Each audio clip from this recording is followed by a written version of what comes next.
Bonjour et bienvenue dans ce troisième module de votre cours Langage HTML, notions de base pour créer son site web. Vous connaissez maintenant la base de la programmation HTML. Vous savez inclure des liens dans votre site et là, vous aimeriez le rendre visuellement plus intéressant. Mais comment vous y prendre? Pourquoi ne pas ajouter de la couleur et des images? Voilà les deux thèmes qui seront couverts dans ce module. Vous allez voir, votre site va vraiment commencer à prendre forme avec de tout petits ajouts. Aimez-vous voir des sites avec des couleurs différentes lorsque vous naviguez en ligne? Pas trop de couleurs, bien sûr. Il est toujours intéressant de voir des sites qui sont visuellement attrayants et pas trop maussades. C'est pourquoi il est important d'ajouter de la couleur, histoire de rendre vos pages vivantes. Mais vous verrez qu'il faut quand même être prudent sur plusieurs fronts.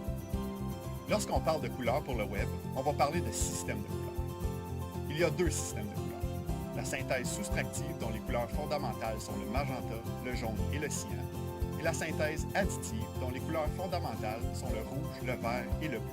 En plus de ces deux systèmes, il faut penser aux couleurs pour le web. Le codage hexadécimal, les couleurs WebSafe, les couleurs WebSmart et les couleurs RGB et RGBA. Est-ce que ça vous dit quelque chose? Si la réponse est non, ne vous inquiétez pas. Ce sont des notions parfois compliquées à maîtriser, mais une fois que vous aurez terminé la section, vous allez tout comprendre. Et oui, il ne s'agit pas de simplement mettre des couleurs en ligne, mais de bien y penser avant. Il ne faudrait pas que la visite de votre site crée des maux de tête chez vos visiteurs. Voici un autre élément visuel que vous pouvez ajouter à vos pages web, des images.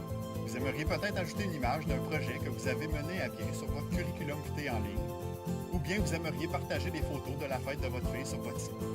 Lorsqu'on choisit des images, il faut faire attention à certaines choses, notamment à leur taille, afin d'éviter des temps de téléchargement trop longs. Il faut aussi bien regarder le format de l'image. Par exemple, est-ce que l'on va utiliser un JPEG, un PNG ou un GIF? Et que veulent dire ces termes? Finalement, il faut se poser des questions sur les droits d'utilisation d'images. Par exemple, vous allez voir que plusieurs sites fournissent des images libres de droits. Vous pouvez aussi en acheter au besoin ou utiliser vos propres images. À la fin de ce troisième module, vous allez être en mesure de mettre des couleurs dans votre site web et aussi d'y insérer des images. Suivez l'ordre des sections, pratiquez-vous bien et souvent, ne vous gênez pas de proposer des questions dans le forum, vos pairs sauront peut-être vous aider.